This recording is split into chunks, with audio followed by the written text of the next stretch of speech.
네, 안녕하세요. 미국 주식 멘탈 케어하기 멘탈이 전부다의 철이형입니다. 네, 오늘 시장 굉장히 안 좋았죠? 3대 지수 모두 하락을 했고 특히 나스닥이 1.6% 정도 크게 하락을 했습니다. 오늘 장전에 소비자 물가지수가 발표가 됐는데 전년 대비 6.2% 상승으로 시장의 예측이었던 5.9%는 물론이고 지난달에 5.4%보다도 훨씬 큰 상승폭을 보여줬습니다. 이거는 1990년 12월 이후 30년 만에 최대 물가 상승폭이라고 하고요. 변동성이 굉장히 큰 에너지와 식료품을 제외한 일명 핵심 CPI도 4.6% 상승을 했는데 이거 역시도 1991년 8월 이후 거의 30년 만에 최고치였습니다.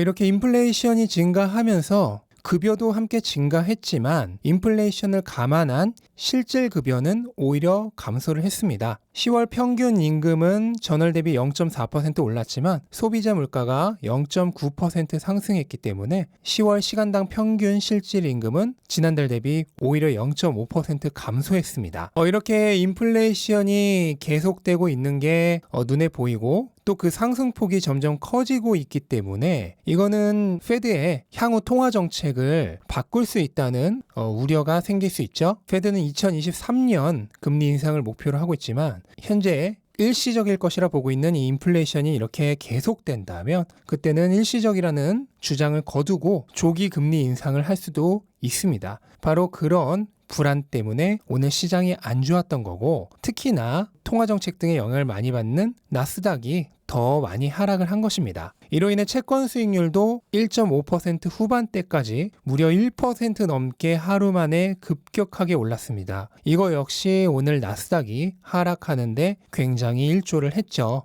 반대로 오늘 특이한 현상이 있었는데요. 이 CPI가 발표되고 프리마켓에서 주식시장이 모두 급락하는 동안 반대로 비트코인은 급등하는 현상을 보였습니다. 이거는 비트코인을 이제 인플레이션 해지 수단으로 생각하는 투자자들이 많아졌다는 뜻이겠죠. 다만 장이 계속되면서 미국 주식, 특히 상대적으로 위험 자산으로 분류되는 나스닥이 크게 떨어지면서 투자 심리 악화로 결국 비트코인도 함께 하락을 했습니다. 오늘의 이 움직임은 비트코인을 인플레이션 해지 수단으로 생각하는 그런 인식이 강해지고는 있지만 여전히 위험 자산으로 분류되고 있고 위험 자산이 떨어질 때 함께 떨어지는 모습을 보여주고 있다라고 생각을 하시면 되겠습니다. 네, 그리고 애플의 CEO인 팀 쿡이 개인적으로 암호화폐를 보유하고 있다는 사실을 밝혔는데요. 팀 쿡은 본인의 투자 포트폴리오의 일부로 암호화폐를 소유하고 있고 다만 테슬라와 같이 애플에서 회사적으로 암호화폐를 보유하는 것은 현재 고려하지 않고 있고 또 지금 당장 암호화폐와 관련된 비즈니스를 하는 것도 고려하지 않고 있다라고 얘기를 했습니다. 네, 그리고 이런 비트코인의 움직임과는 반대로 코인베이스는 실적 발표 후 8%나 하락을 했습니다. 우선 매출이 시장 기대치에 훨씬 못 미쳤고요. 또 결정적으로 월간 활성 사용자 수가 740만 명으로 전 분기 대비 감소했다는 것도 회사에는 굉장히 부정적으로 작용을 했습니다. 코인베이스는 사용자들의 수수료로 수익을 얻는 회사이기 때문에 사용자 수가 줄어들고 그로 인해 거래 매출액도 함께 감소를 했기 때문에 회사의 미래 전망에 굉장히 부정적으로 작용할 수밖에 없겠죠. 코인베이스는 최근 비트코인의 상승과 함께 IPO 시초가였던 381달러를 향해 거침없이 달리고 있었는데요. 이걸로 기세가 한풀 꺾이게 될지도 모르겠습니다. 네, 그리고 팔란티어가 실적 발표 후 오늘 7% 넘게 하락을 했는데요. 일단 실적 자체는 시장 기대치를 거의 비트를 했습니다. 또 2025년까지 연간 매출 30% 성장할 것이라는 좋은 가이던스를 발표했습니다. 그럼에도 불구하고 하락을 한 건데요. 우선은 RBC 캐피털이 팔란티어가 실적을 비트하긴 했지만 현재 2분기 연속 성장률이 낮아지고 있다는 점을 지적을 했습니다. 실제로 이번 분기에도 매출이 전년 대비 36% 성장했는데 이것은 전년의 49%에 비해 크게 둔화된 수치입니다. 또한 팔란티어가 얘기한 2025년까지의 30% 매출 성장도 현재 정부 사업의 점진적인 축소로 인해 달성하기 어려울 것이라는 부정적인 의견을 냈습니다. 그러면서 목표 주가를 25달러에서 19달러로 낮췄는데요. 이러한 향후 전망에 대한 부정적인 평가로 인해 오늘 주가가 하락했다고 보시면 되겠습니다. 이렇게 일반적으로 실적에 대한 애널리스트들의 예측치와 실제 시장의 기대는 완전히 다른 경우가 많습니다. 애널리스트들의 예측을 비트하더라도 실제로 투자자들은 더 많은 것을 바라고 있을 경우에는 주가가 내려가죠. 또한 주가는 늘 미래를 반영하기 때문에 성장세가 둔화되고 있다는 점은 주가에는 강력한 하방 압력으로 작용합니다. 투자자는 성장세가 증가하고 있는 기업에 더 많은 돈을 투자하고 싶어 하죠. 네, 그리고 디즈니가 실적 발표 후 애프터마켓에서 4% 정도 하락하고 있습니다. 디즈니는 시장 기대치에 못 미치는 매출과 순이익을 기록을 했고요. 디즈니 플러스 구독자도 시장 기대치에 못 미쳤습니다. 또한 가입자당 매출 ARPU도 4달러 12센트로 전년 대비 9% 감소했습니다. 다만 디즈니는 2024년까지 디즈니 플러스 가입자를 2억 3천만 명에서 2억 6천만 명까지 늘릴 수 있다라는 가이던스는 그대로 유지를 했습니다.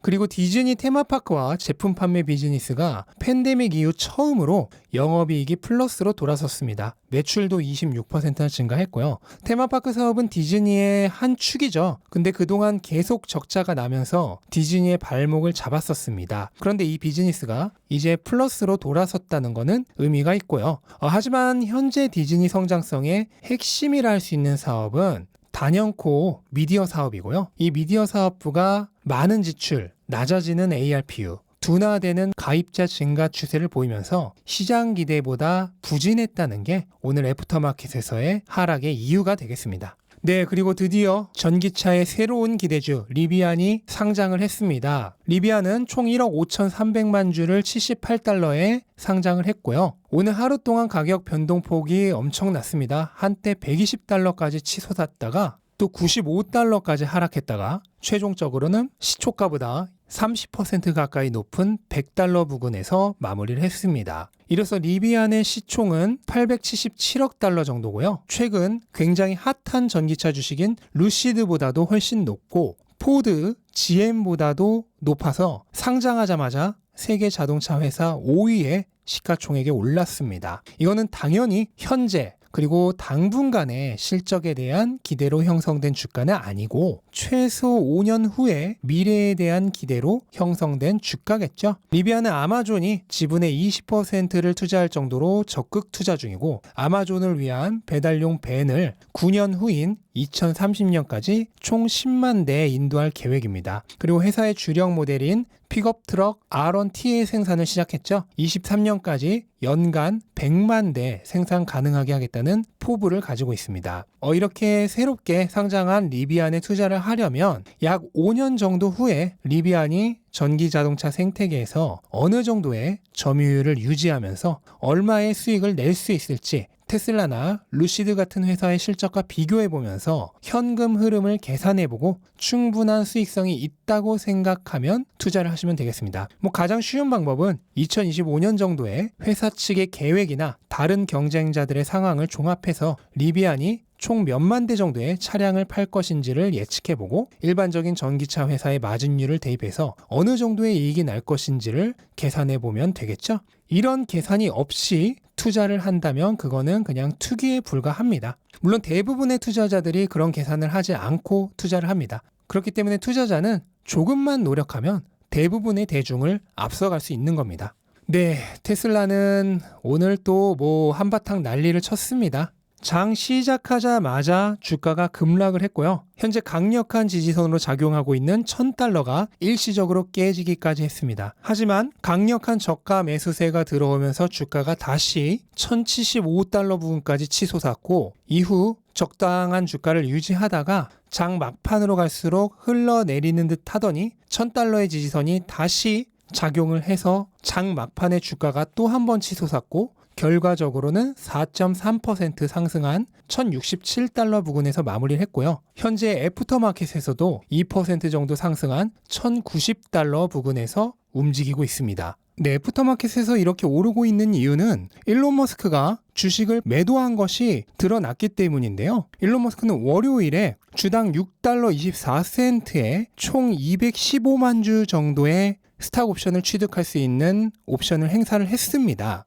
일론 머스크는 스탁 옵션을 행사하면서 동시에 93만 4천 주를 매도를 해서 실제로 취득한 주식 수는 122만 주 정도가 되겠고요. 이로써 일론 머스크가 가지고 있는 총 주식 수는 1억 7천만 주가 조금 넘습니다. 다만 이거는 일론 머스크가 팔겠다고 했던 10%에 훨씬 못 미치고 내년 8월까지 취득해야 하는 스탁 옵션 수보다도 훨씬 부족합니다. 일론 머스크는 내년 8월까지 총 2280만 개의 스탁 옵션을 취득해야 하는데 어제 215만 개 정도를 취득을 했기 때문에 이거는 전체 취득해야 하는 스탁 옵션의 10분의 1 정도밖에 되지 않죠. 근데 화요일에 다들 경험했듯이 거래량도 훨씬 많았고 또 주가 하락폭도 훨씬 컸기 때문에 화요일에도 추가적으로 주식을 매도했을 가능성이 굉장히 큽니다. 이거는 이 영업일 이내에 보고를 해야 되기 때문에 월요일에 매도한 게 오늘 보고가 된 거고요. 화요일에 매도한 거는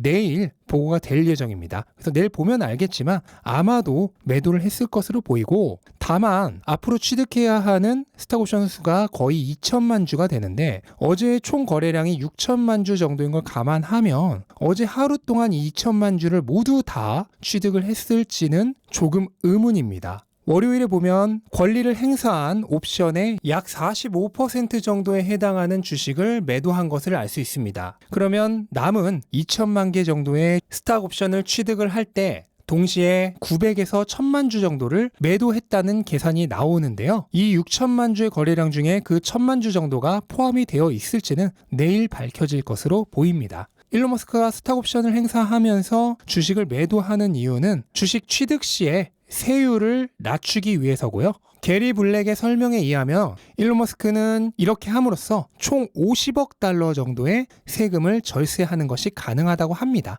일론 머스크가 정확하게 어떠한 의도로 이렇게 했는지는 제3자가 왈가왈부해봐야 결국은 추측에 불과하겠고 주가에 영향을 미칠 수 있는 사실은 내일 일론 머스크가 남은 스탁 옵션도 모두 행사를 했는지 또는 아직도 일부는 남겨두고 있는지 이 부분이 굉장히 중요할 것 같고요. 모두 행사를 했다면 이제 이슈는 종료가 된 거죠. 하지만 아직 남아있다면 향후에 또 한 번 매도 압력이 발생할 수 있다는 잠재적인 불안으로 남게 되겠습니다. 네, 그리고 오늘 주가 움직임에 대해서 좀 얘기를 드리자면요. 일단 1000달러가 일시적으로 깨지긴 했지만 강력하게 지지선으로 작용했다는 것을 확인할 수 있죠. 제가 여러 번 말씀드렸듯이 지지선은 종가상으로 깨져야 의미가 있는 것이고 장중에 일시적으로 깨지는 것은 문제가 되지 않고 또 굉장히 자주 있는 일입니다. 그리고 이거는 기관들이 굉장히 자주 사용하는 방법 중에 하나인데요. 특히 한국 주식 같은 기관과 외국인들이 판을 치는 시장에서는 더 자주 나오는 패턴인데 알아두시면 좋습니다. 이런 1000달러 부근에 자동적으로 손절을 걸어두거나 이 가격이 깨지면 손절해야겠다는 개미 투자자들이 굉장히 많습니다. 그래서 기관들은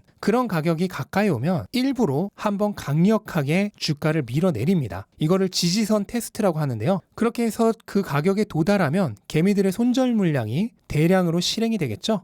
그렇게 해서 개미들을 손절시키고 난 이후에 가격이 계속 내려간다면 공매도 쳤던 걸로 계속 이득을 보는 거고 만약 지지선이 강력해서 주가가 빠르게 반등한다면 재빨리 공매도 물량을 회수하고 개미들이 손절한 물량을 매수해서 주가를 다시 올립니다. 이거는 주식시장에서 굉장히 유명한 기관들의 개미 죽이기 거래 패턴이니까요. 알아두시면 굉장히 좋습니다. 네, 그리고 뱅크 오브 아메리카가 테슬라의 목표 주가를 1000달러에서 1200달러로 올렸습니다. 뱅크 오브 아메리카는 전기차 시장에 최근에 급격한 확장으로 인해 기존 2022년 기준 EV 세일즈를 18배에서 21배로 EV의 에비타를 88배에서 106배로 상향시키면서 목표 주가를 올렸다고 했습니다. 네, 이처럼 기관들이 보고 있는 테슬라의 기업 가치는 계속해서 상승 중입니다. 기업 가치가 상승하면서 주가가 하락하는 거는 이거는 그냥 할인 찬스죠. 명품을 할인한다 그러면 사람들이 줄을 서는데 주식을 할인한다 그러면 사람들이 도망을 갑니다. 이유는 기업 가치가 아니라 주가를 보고 움직이기 때문입니다. 투자의 전설 피터 린치가 운용했던 마젤란 펀드는 13년간 연평균 수익률이 거의 30%였습니다. 그러면 이 마젤란 펀드에 투자했던 투자자들은 모두 다 떼돈을 벌었냐? 신기하게도 거의 절반 가까이가 손실을 봤다고 합니다. 아니 13년간 연평균 거의 30%면 이거는 돈을 잃을 내야 잃을 수가 없는데 왜 손실을 본 투자자가 절반일까? 그냥 넣어두고 가만히 있으면 피터 린치가 알아서 돈을 벌어다 주는데 그러지 못했기 때문에 손실을 본 겁니다. 개인 투자자들의 연평균 수익률은 2% 정도에 불과합니다. 사실 이 그래프 밑에 이 하찮아 보이는 S&P의 연평균 수익률조차도 거의 10%입니다. 개인의 평균 수익률의 5배예요. 한마디로 마젤란 펀드까지 갈 필요도 없이 그냥 S&P 인덱스 펀드에만 넣어두고 아무것도 안 했어도 개인들은 훨씬 큰 돈을 벌었다는 뜻입니다. 자, 근데 우리는 이러한 개인이 되지 않아야겠죠? 네, 이상으로 오늘 영상 마치겠습니다. 영상 도움되셨다면 구독과 좋아요 부탁드리고 즐거운 하루 되시기 바랍니다. 감사합니다.